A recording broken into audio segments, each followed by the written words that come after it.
Good evening. Thank you for joining us for the Teaching Nano and Emerging Technologies Network webinar, Connecting Classrooms and Researchers with the Sustainable Nano blog. My name is Quinn Spadola, and I handle education and outreach for the National Nanotechnology Coordination Office. And before Miriam begins, I just want to talk a little bit about the network for teachers that we've been establishing. The network is for teachers who are using or want to use nano and other emerging technologies to inspire their students. Not only do these technologies, give you really cool examples to get the kids excited, like invisibility cloaks and gecko-inspired climbing gloves, but teaching nanotechnology will prepare your students for the future. It's already impacting a lot of industry sectors like electronics and textiles, aerospace, biotechnology, medicine, and clean energy. If you want to learn more about the Teaching Nano and Emerging Technologies Network, please email nanoed@nnco.nano.gov. Now on to this evening's webinar. Our speaker, Dr. Miriam Krause, is from the University of Minnesota and is the Director of Education and Outreach for the Center for Sustainable Nanotechnology. Miriam oversees professional development activities for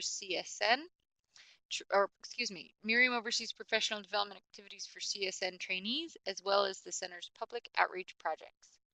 She'll be discussing the Sustainable Nano blog and podcast, sustainable-nano.com, and how these outreach projects can be useful for K-12 educators. Go ahead, Miriam. Wonderful, thank you. I want to start by saying thank you very much to Quinn for organizing this and giving me the opportunity to present to you this evening, and to the National Nanotechnology Initiative and National Nanotechnology Coordination Office for hosting the webinar. Thanks to our captioner, Jen, for capturing all of the stuff that we're saying tonight.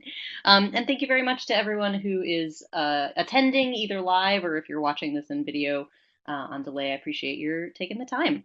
I don't know if any of you who had planned to attend this presentation originally back on June 1st, we had scheduled to do it, and unfortunately I had to cancel, but it was for a very good reason. I was expecting a baby, and he came a couple weeks early and actually was born on June 1st, so that's why I wasn't able to do the webinar on that day. And I say this partly as an apology if anyone was trying to attend that day and wasn't able to make it, but also to warn you, it's possible you may hear some 7-month-old noises in the background as we do our talk. So please bear with us if that happens. As Lisa said, my name is Miriam Krause. I'm the Director of Education and Outreach for the Center for Sustainable Nanotechnology. And as part of my job, I get to work on our outreach program for that center, and that is largely comprises the Sustainable Nano blog and podcast, which is a lot of what we'll be talking about. I want to start a little bit by talking about what the center itself is. The Center for Sustainable Nanotechnology. It's a chemistry research center that's funded by the National Science Foundation. It's a multi-institutional partnership, so we have about a dozen institutions, mostly universities, and one national lab and one agricultural research experiment station. Faculty across all of those institutions, about 15 or 16, and all of their students, many of their students. So we have, I think, around 60 graduate students at this point involved in the center. So there's a lot of people basically doing big cross-institutional collaborations on investigating fundamental molecular mechanisms by which nanoparticles interact with biological systems. So what that, I'll get to what that means a little more in a second. When I talk about the multi-institution piece, this is where we are. CSN labs are stretched across the United States. So this is a little bit unusual for a research center. Most often, even if you have multiple labs, they tend to be on one campus or at least in one city, or maybe a kind of a hub and spoke model where you have a lot of people at one place and then a few collaborators around the country. But the CSN is very, very distributed. And that produced a little bit of a challenge as the center was getting started, because, of course, the National Science Foundation places some great importance on doing outreach to the public, because the public is funding the science, and we need to be able to communicate to them what we're doing. And traditionally, that is often done through in-person outreach events, where maybe at a science museum or at an on-campus event where the public can come and chat with researchers and find out what they're doing. But the Centers for Sustainable Nanotechnology had to figure out a way to do outreach that didn't involve everyone being in the same place at the same time. And what they decided to do was to focus on online outreach. And that started off as a blog, and in just the last about year and a half, expanded into a podcast. So we'll talk lots more about that as we go along tonight. Going back to the research goal specifically for the center, I mentioned the what they call the nanobio interface. So basically, because it's a chemistry research center, they're really focused on using fundamental chemistry. So it's not. This is in contrast. It's not a medical research. We're not. They don't do stuff with human health applications necessarily. It's not an engineering center, so they're not developing necessarily new technologies directly, but they're really interested in the kind of molecular level interactions of what happens when nanoparticles interact with biological systems. So this is an example from an actual CSN paper where they were looking at gold nanoparticles and what happened when they came in contact with a cell wall of a bacteria species. And I am not a chemist, so I can tell you a little bit about what happens here. And in fact, that makes me, I think, is a benefit as I'm working on outreach, because I come at the communication from a layperson's perspective rather than from the professional chemist perspective. But anyway, this gives you an example of the type of thing that the center does for research, and therefore the kinds of things that are part of the outreach goals for the center. The sustainable part comes in when we're looking at this question of what happens when biological systems come into contact with nanoparticles. We need to find out, as you probably know if you've come to any of these talks before, nanotechnology is pretty much everywhere in our society. It's used in all kinds of materials science. It's used in health and medicine. It's used for antibacterial properties in agriculture. It's all over the place. But there's not necessarily a whole lot of understanding yet about what happens when those nanoparticles get out into the environment. So if you have say you have a shirt that's got silver nanoparticles in it to make it antibacterial, that's great. But then when you wash that shirt 50 times and those silver nanoparticles maybe get into the wastewater that comes out of your house, what happens when they get into the waste stream? And what happens when thousands and millions of households have that kind of waste products? So this is the kind of thing that the center wants to find out, and what they're learning, I can tell you, spoiler at this point, what they know is that it depends. Different nanoparticles have different effects on different types of bacteria, different types of cell walls. Can depend on the type of coating of the nanoparticle. So the goal of the center, and if we continue to get our funding from NSF, we have the potential to be a 10-year center, which is a very long-term project. The goal is to figure out if we can learn some patterns about that, and maybe even learn how to synthesize new types of nanoparticles that are going to be as benign as possible. And that leads us to this kind of overview of the chemistry that they do.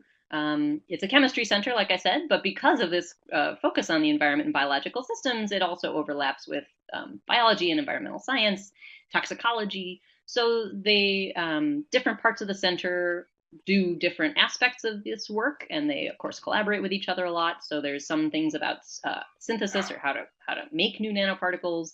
There's some stuff about investigating nanomaterial exposure, which would be the example that I showed you in the previous slide. They're developing new instrumentation of how do we even see these things that we want to study. There are computational chemists involved in the center, so they're using computers to model what happens to, as the different atoms interact with each other. What do we predict that they're going to do? Nanomaterial induced biological responses. So what happens in that bacterium, for example, if it is exposed to nanoparticles or they get inside? What happens to its metabolism, or what happens to its genome, that kind of thing. And then, as I said, ultimately the goal is for redesign, to come up with safe things that we can predict will be safe, rather than not knowing when we go into it. So all of that is kind of the backdrop. And I should say, please feel free to ask questions as we go. I'm very happy to be interrupted. Otherwise, I will just keep steamrolling along. But you can type into the chat box, or and I think someone can then, I may even see it, or someone can relay it to me. So all of this kind of gives you the background of the science that is the primary purpose of the Center for Sustainable Nanotechnology, right? The National Science Foundation funds this big collaborative research center across all these universities. The main thing they do is science. The main thing they do is research. But it's also, as I mentioned, really important for the National Science Foundation to do what they call broader impacts, which you may have heard of before. That's kind of an umbrella term that covers what are the other benefits besides just the scientific output of this center? And that includes things like training new scientists. So all these graduate students that are part of the center, we do professional development. We try to make sure that they are prepared to go out in the world after they graduate. And it includes public outreach. And the goal of overall for the center's public outreach, we sum it up by saying the goal is to enhance the understanding of and engagement with nanotechnology and sustainability by the general public. So both of these pieces are actually really important. Understanding obviously is great. Like we want people to, we want to be able to kind of increase the general public's accuracy in what they know about nanotechnology, to understand, nanoscale is really, really, really small. They have some concept of what that means, or have a knowing facts about how nanotechnology is used, or understanding. It's great if they can learn something about the electromagnetic spectrum by hearing our work about, like electron microscopy or something like that, just as an example. But the engagement part is actually also really important. So even if someone comes away from one of our outreach activities and hasn't quantitatively increased their knowledge about nanotechnology, but they come away feeling like they are more engaged. They liked what they heard. It makes them interested to learn more. If they come away feeling like they have a sense that the center is doing worthwhile science, right? Kind of just getting that general scientific literacy idea. So the understanding and engagement go hand in hand, basically. And as I mentioned before, the main outreach kind of activity that the center has done from the very beginning is this blog called Sustainable Nano, and it's at sustainable-nano.com, as Lisa mentioned earlier. And we call it our outreach hub because there's a whole lot of other activities that we end up doing, but we try to kind of tie them all back into the blog one way or another. And this is here's a screenshot of one post. This is kind of what the landing page looks like of the blog. And we also have what we call our sister site, which is called Nanosostenible, and it's the Nanosostenible has Spanish translations of a whole bunch of our blog posts. And the idea there is to increase access to this content to people who might not be as comfortable with English, and might prefer to get their science content in Spanish. And we've done a couple different approaches to this. We've used some undergraduate kind of student translators. We've used a professional translation service. We're still figuring out what the best way. It's interestingly, I'm not a fluent Spanish speaker, so it's been interesting to me to discover it's kind of a specialized skill to be able to, obviously, it's a specialized skill to be able to do science communication in the first place, and then to be able to translate from one language to another and maintain that kind of accessibility in tone, right? You don't want to be too technical. You don't want to be too informal. So it's been interesting, anyway, a project to work on this Nanosostenible. But that's something that we're hoping that it will increase access to people who are primarily Spanish readers, I should say.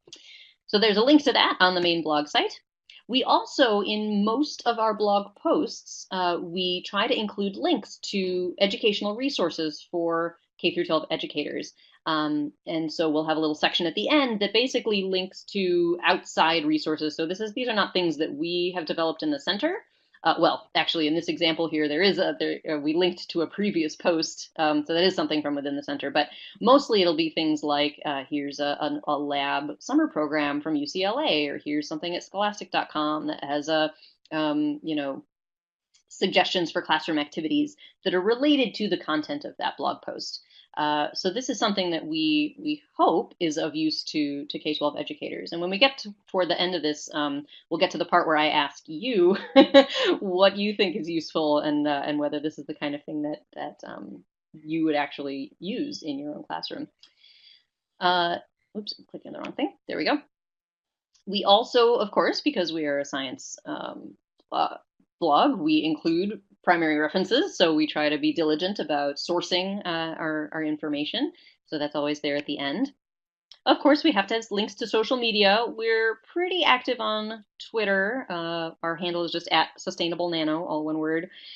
We do a fair amount on Facebook. I had gotten us onto Pinterest because someone said that was a good idea, and as the outreach person, it's kind of my task to staff these social media things, and I haven't been super active on Pinterest, but that's something else I'm curious to hear about from educators' perspective. If Pinterest is something that you all use a lot, it could be worth us putting a little more effort into it. We have a link, a box where you can click to submit some questions or some comments on the blog, and then of course, we have a link to all of our podcast episodes, and I'll talk more about the podcast in a little bit. So who writes these blog posts? We try to aim for an average of about one every week or so, might be once every 2 weeks. And it's largely written by our graduate students, which is, I think, fantastic. It gives them a chance to practice their science communication. So it's really, we designed this whole thing as equally almost a professional development exercise for the students as it is an outreach activity. So about half of the posts are done by, a little less than half are done by graduate students.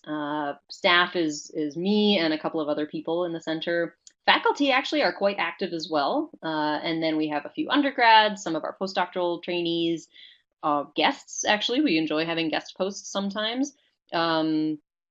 REV is an interesting group. We have a research experience for veterans program that we do in the summer, and so we have 3 posts that were specifically written by those participants about their experience, which is pretty cool. And then we have actually an embedded journalist program that we've done a little bit with, where we invite a student journalist to come and kind of hang out in one of our labs and then write about that experience. So the point of this post is that it's really it's a very distributed thing across our center as designed, right? This is something that everyone in the center is supposed to be able to participate with, even though we're spread out across the country. And they really do. The graduate students get a lot out of it, and they cover a wide range of topics. And the folks pictured down here are our peer editing team. And one of the ways we make this a useful professional development activity for our students is that they don't just write a post and kind of dump it on the website and then it's done. We have a pretty extensive editing process where they write a draft and they work with a peer editor to revise it several times. And that peer editor works with them on things like tone and finding a good hook and structuring the posts in an accessible way, cutting down on jargon, doing all kinds of stuff to make it actually a good blog post. And I'll talk a little bit more about that process in a little bit.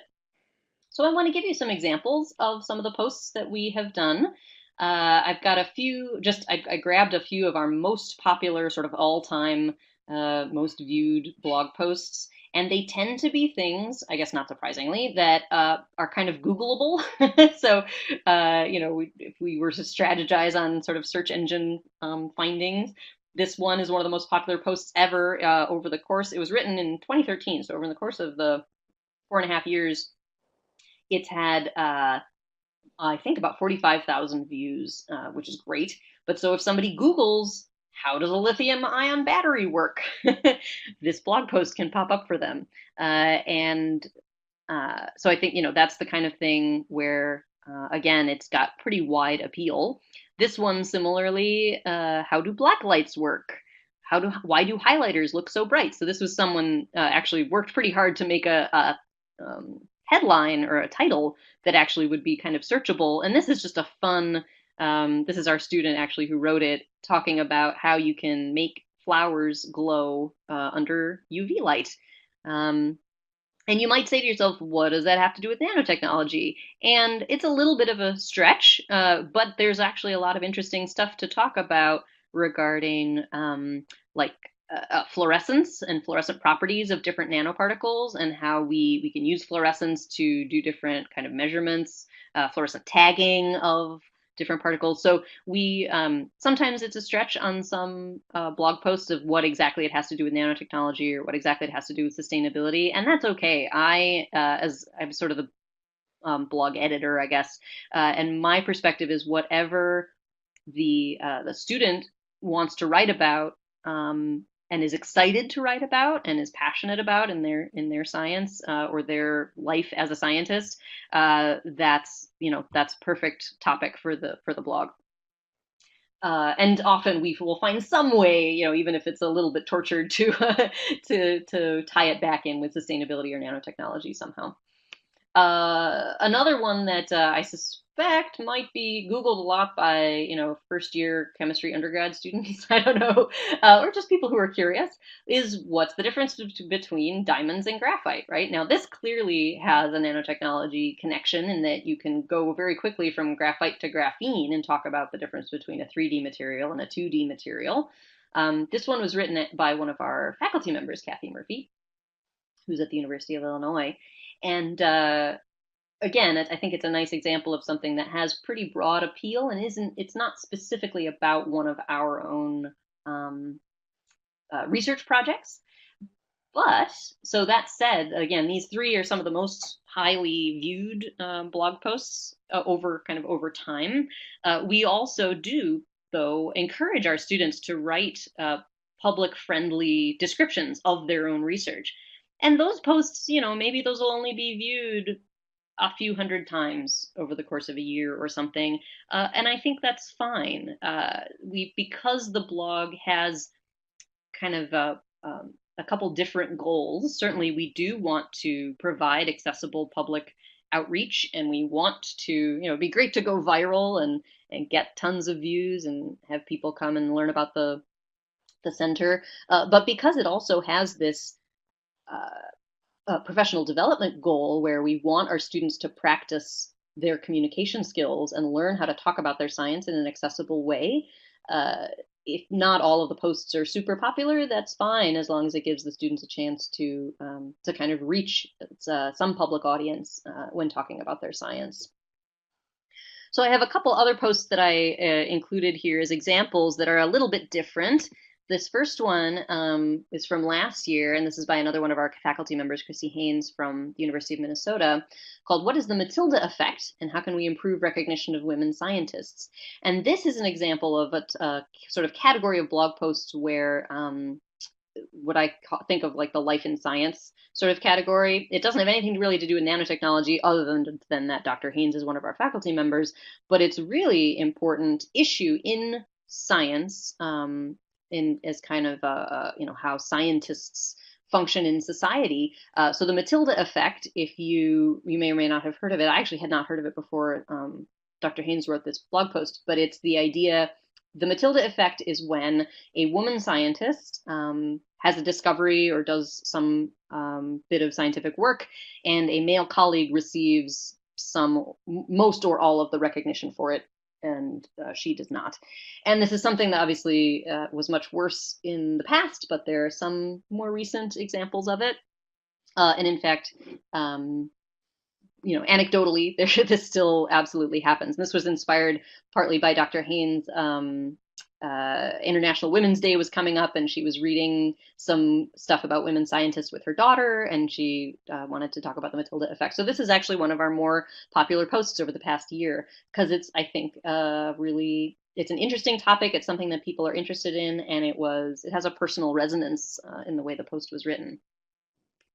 And the last one I threw up here as an example was something that that I thought was really fun, and it tied a question of chemistry, very basic chemistry concept, which is moles and atomic weight, and Pokemon Go. And this was one of our graduate students, Natalie Hudson Smith, who was just, she plays Pokemon Go, and she was, I don't know how this popped into her head one day, but she was wondering if she could figure out how many moles of gas were in this particular type of Pokemon. So, and it came out right at Halloween. So that was a nice popular post as well. So again, not directly explicitly nanotechnology, but certainly this sort of fundamental chemistry concept addressed in a really fun way.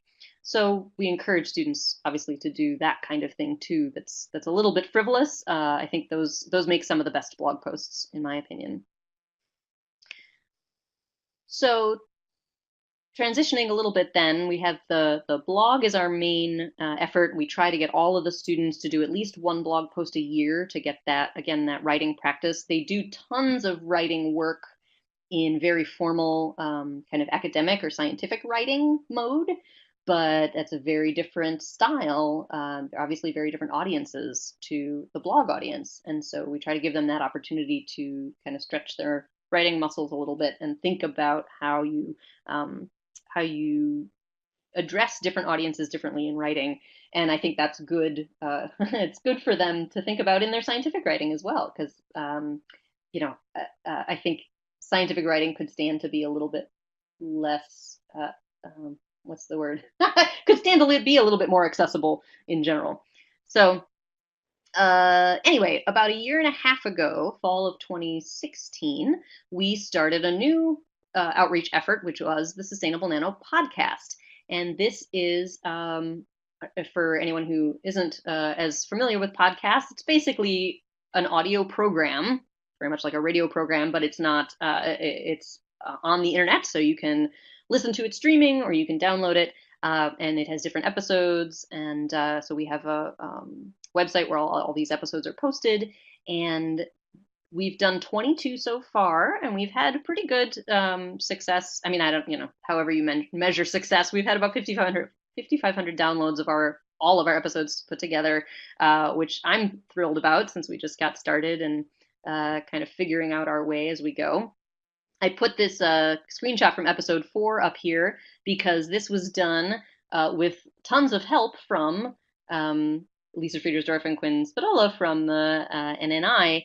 They helped us get interviews with students who were part of the Generation Nano contest the first year that it was run. And so we were able to put together this podcast episode about nano superheroes and included interviews with Lisa and with the students who were finalists in the contest that year.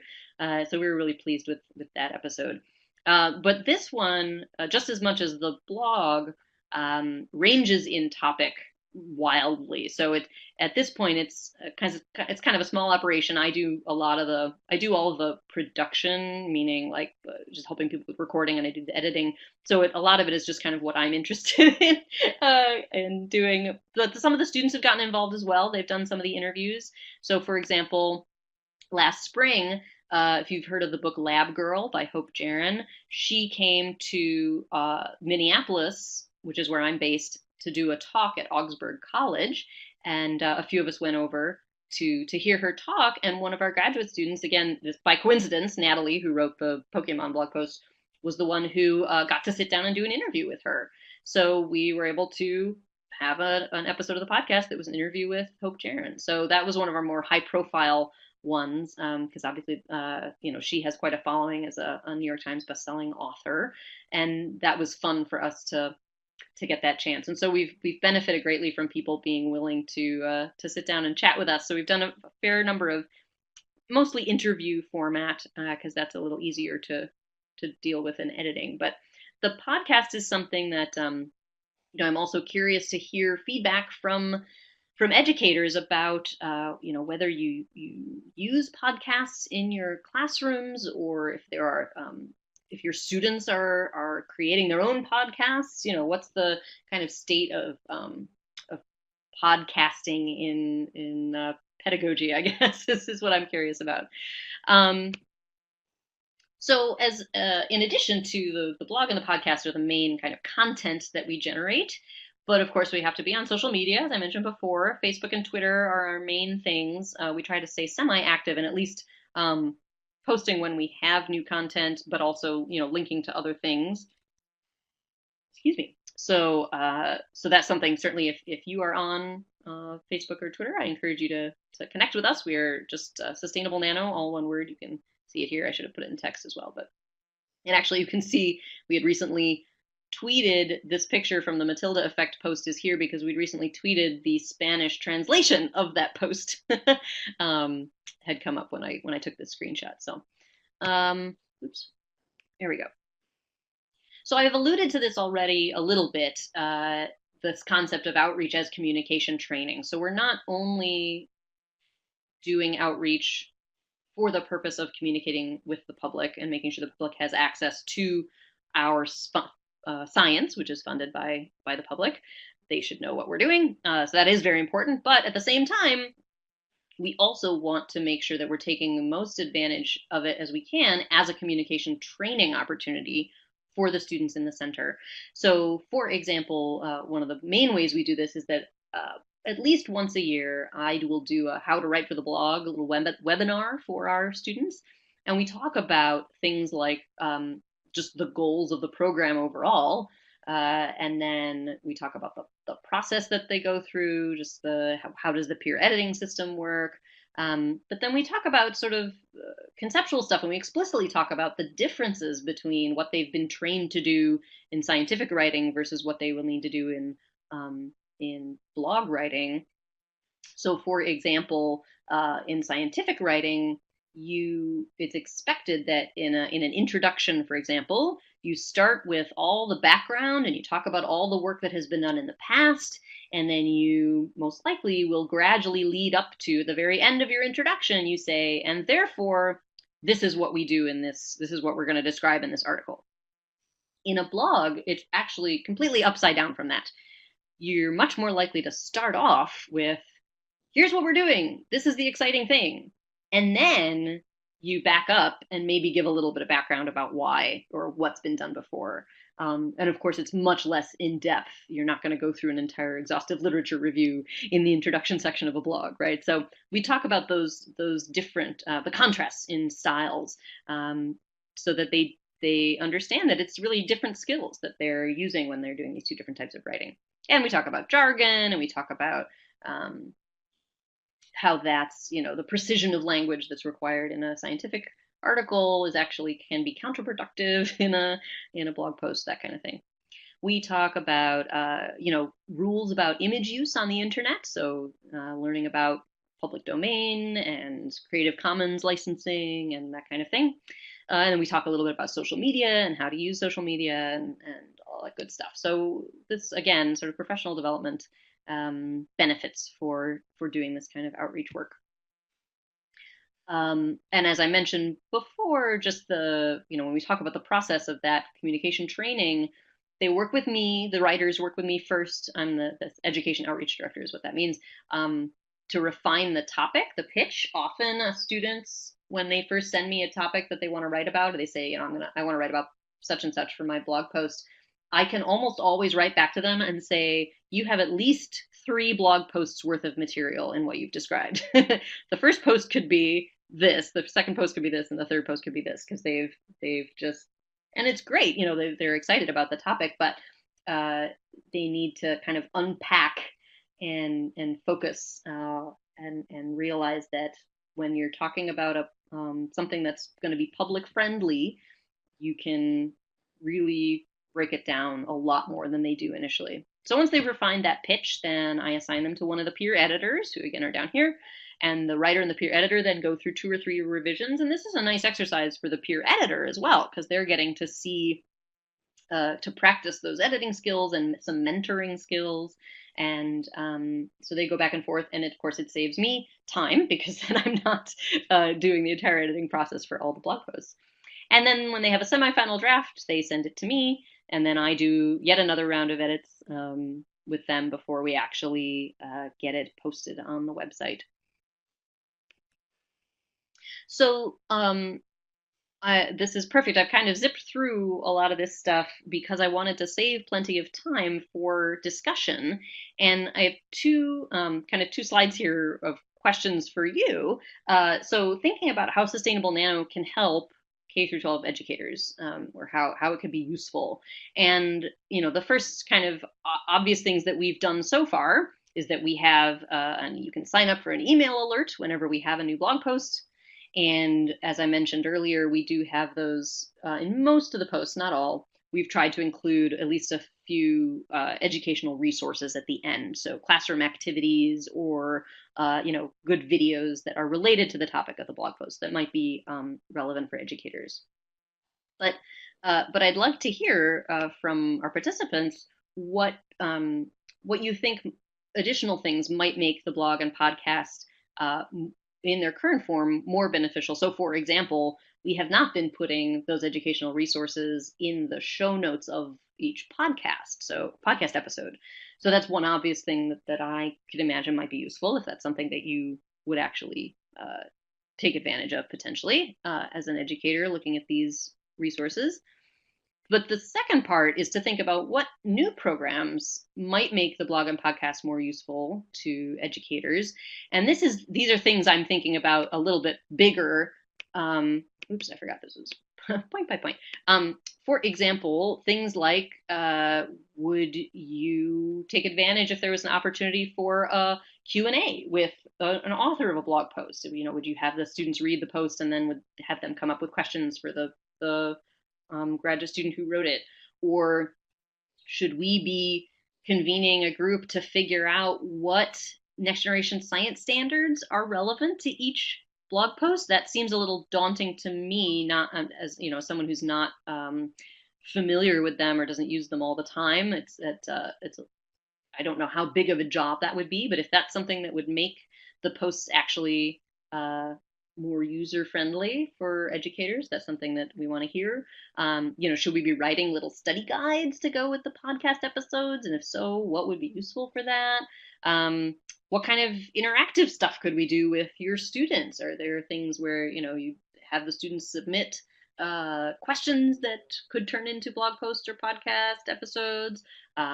Would the students want to actually produce some of these things themselves and maybe go through that editing process to learn about how you pitch, how do you craft a story for a blog post, or how do you interview someone for a podcast? So these are all things that I've kind of toyed with over time, but I don't know, this is one of the reasons I was excited to take the chance to do this webinar, is that I was hoping that I could get some feedback from real live educators about the kinds of things that you might find useful if you're trying to bring concepts about nanotechnology and sustainability, or chemistry in general, to your students.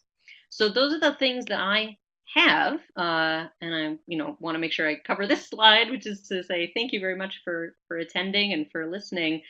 These is my contact information here, our Twitter handle, this is the blog, and of course there's a link to the podcast there. The podcast direct URL is just podcast.sustainable-nano.com. And this last URL is for our center website itself. So, I certainly encourage you to take a look at that as well. But to go back, this is the point where I'd love to hear questions. Obviously, you don't have to answer this directly, but any questions about any of the stuff that I've talked about.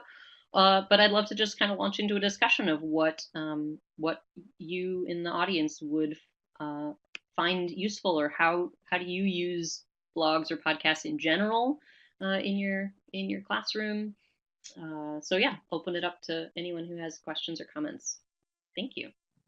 Miriam, that was great. Oh, we already have a question, because I have some myself. Perfect. But I'll just read it out loud so that when this is archived, people can hear it. But this was, somebody was just wondering about how do you know how successful your outreach activities are? How are you measuring it? Just through hits on your blog posts? Are you circling back with any educators, or are the comments? How are you figuring that out? Yeah, that is a great question. So we're still working on that. We're still figuring it out. We certainly look at our analytics and count our hits, and we like to report to NSF. Like I said, we know a couple of our most popular posts of all time have 44,000 hits, and overall I think we're close to 500,000 hits on the blog. And it's been around for 5 years, so we're certainly not a superstar, but people come to the blog, so that makes us happy, right? But it's also the kind of thing where I don't know what's the number that makes us successful. If we were getting 5 hits a day, would that be good enough? That's 5 people who are looking at our blog every day. If we were getting 18 million, that would be great too, right? So that's one thing. We've talked about wanting to do kind of a focus group. So through the blog, kind of recruiting some super users, people, if we can find people who actually read the blog faithfully, to talk to them and say, what do you like about it? What do you get out of it? How do you use it? And be able to have that as another metric of how we're successful. Doing something like this where we can get feedback from real people who might really use the blog is great. And then something we just did this past fall is that we went to the Minnesota State Fair. Has a collaborative program with the University of Minnesota where researchers can propose to do data collection at the state fair. So we actually went to the state fair for a couple half-day sessions, and we had about 400 people fill out a survey. Well, we called it a survey. It was an experiment. There were 2 different conditions, one where they read a blog post and one where they read a Wikipedia article. And we were able to measure whether they basically were trying to measure engagement. So we gave them an opportunity at the end of the study to sign up for getting blog updates. That was one of our measures of engagement, as do they want to know more? We offered them a chance to read a second article. So that was another measure of engagement. We're actually still in the middle of analyzing that data, but we've got some evidence now from these 400 people who were just not necessarily sort of normal science blog readers, of whether reading a blog post made them kind of wanna know more.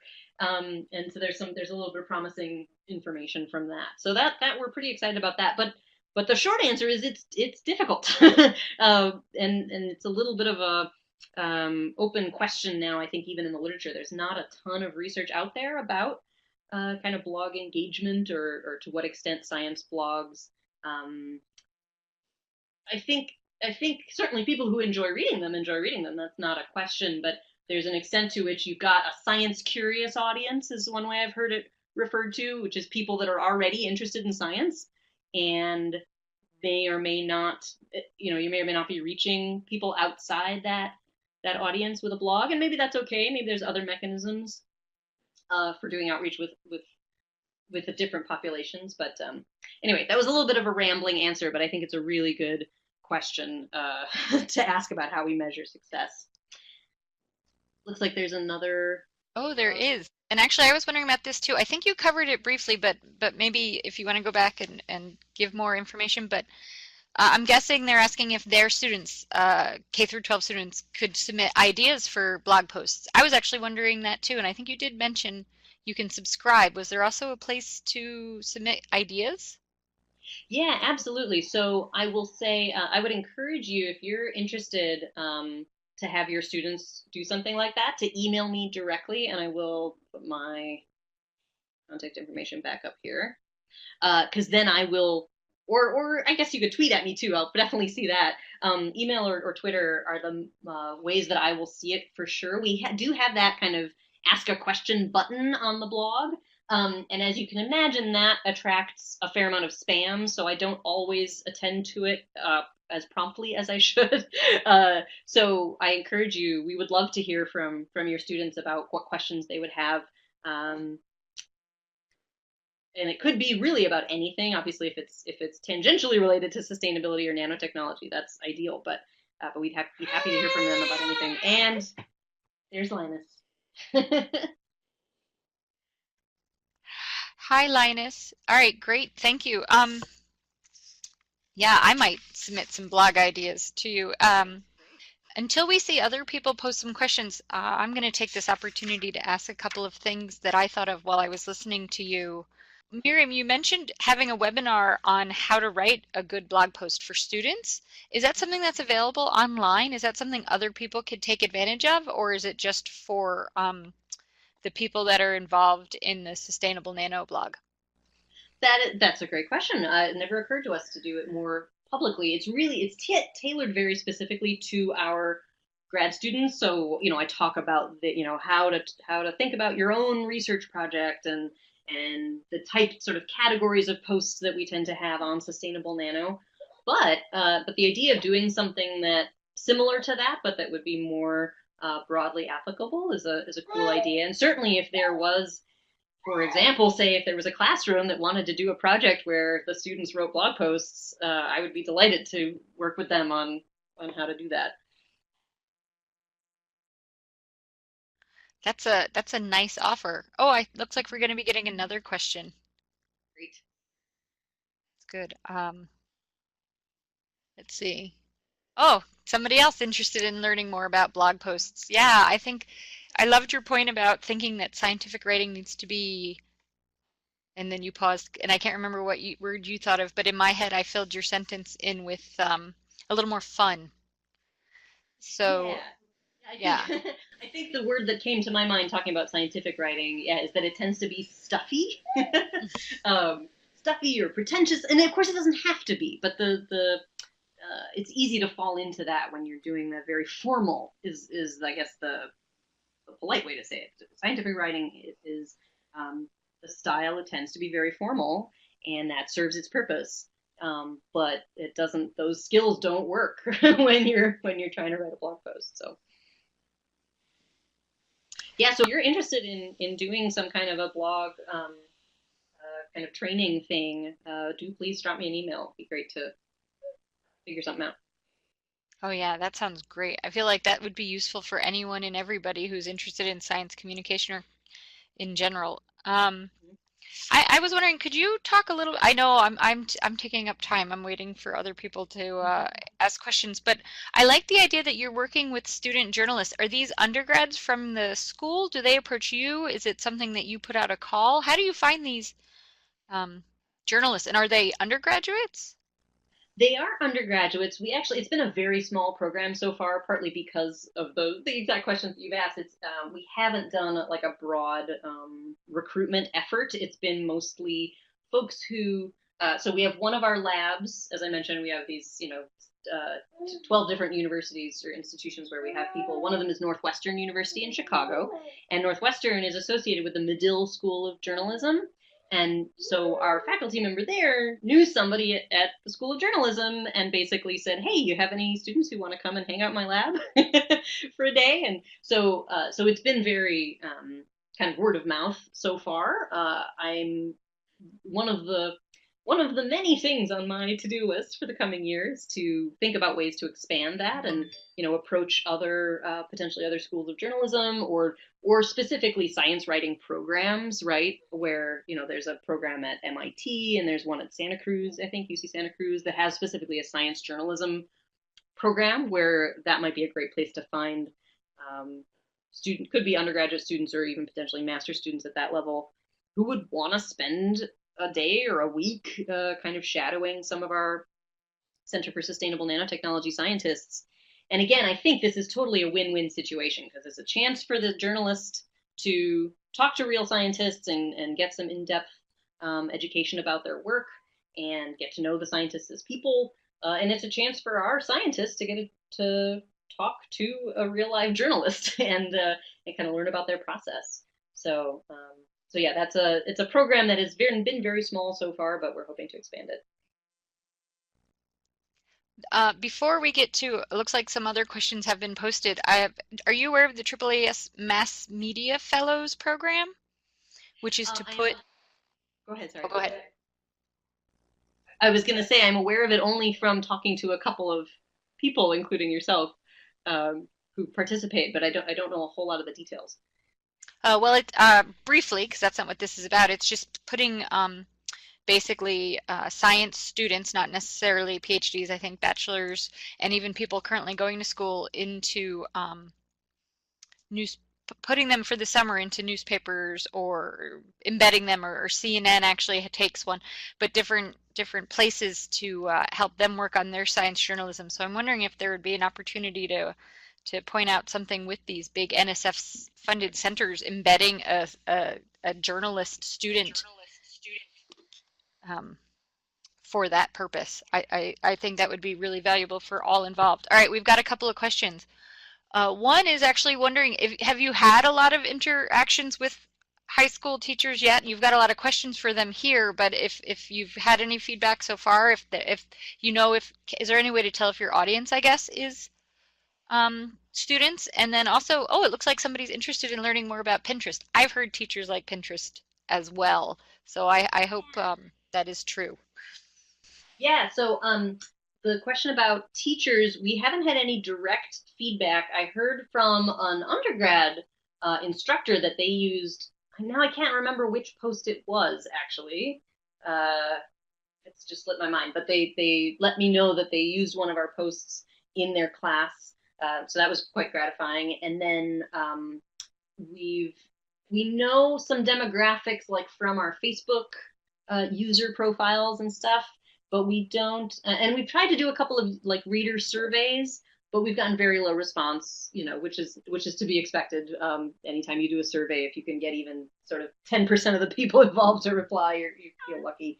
Um, so we haven't done.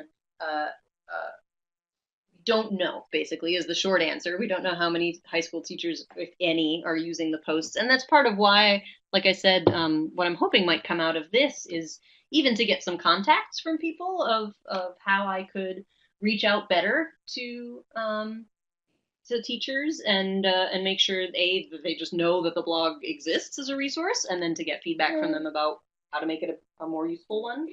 And then the question about Pinterest, yeah. So this is actually somebody told me like the teachers like to use Pinterest, and so I was like, okay, I'm going to be on Pinterest. But it's not something that I had used before myself, so I was a little bit stumbling around and kind of trying to figure out what we've mostly posted on there was links to our own blog posts, which I think is not necessarily the most. It's not going to attract, I don't know, users. It's not going to be something that people would necessarily find in searches. So I'm be very grateful to hear suggestions of how how to make Pinterest useful for us and for like how is Pinterest interactive in that obviously you post stuff on your page and other people click on it, but I'd be curious to hear how teachers in a practical sense like how you use Pinterest. I think I'm going to thank Miriam so much for taking the time to do this. And I will follow up with you, of course, Miriam, afterwards. And thank you to everyone who logged in now and for the people who watch this on YouTube later. And I hope everyone has a good night. Thank you so much. It was a pleasure. And yeah, I look forward to hearing from people both online now and people who watch us in the archive later.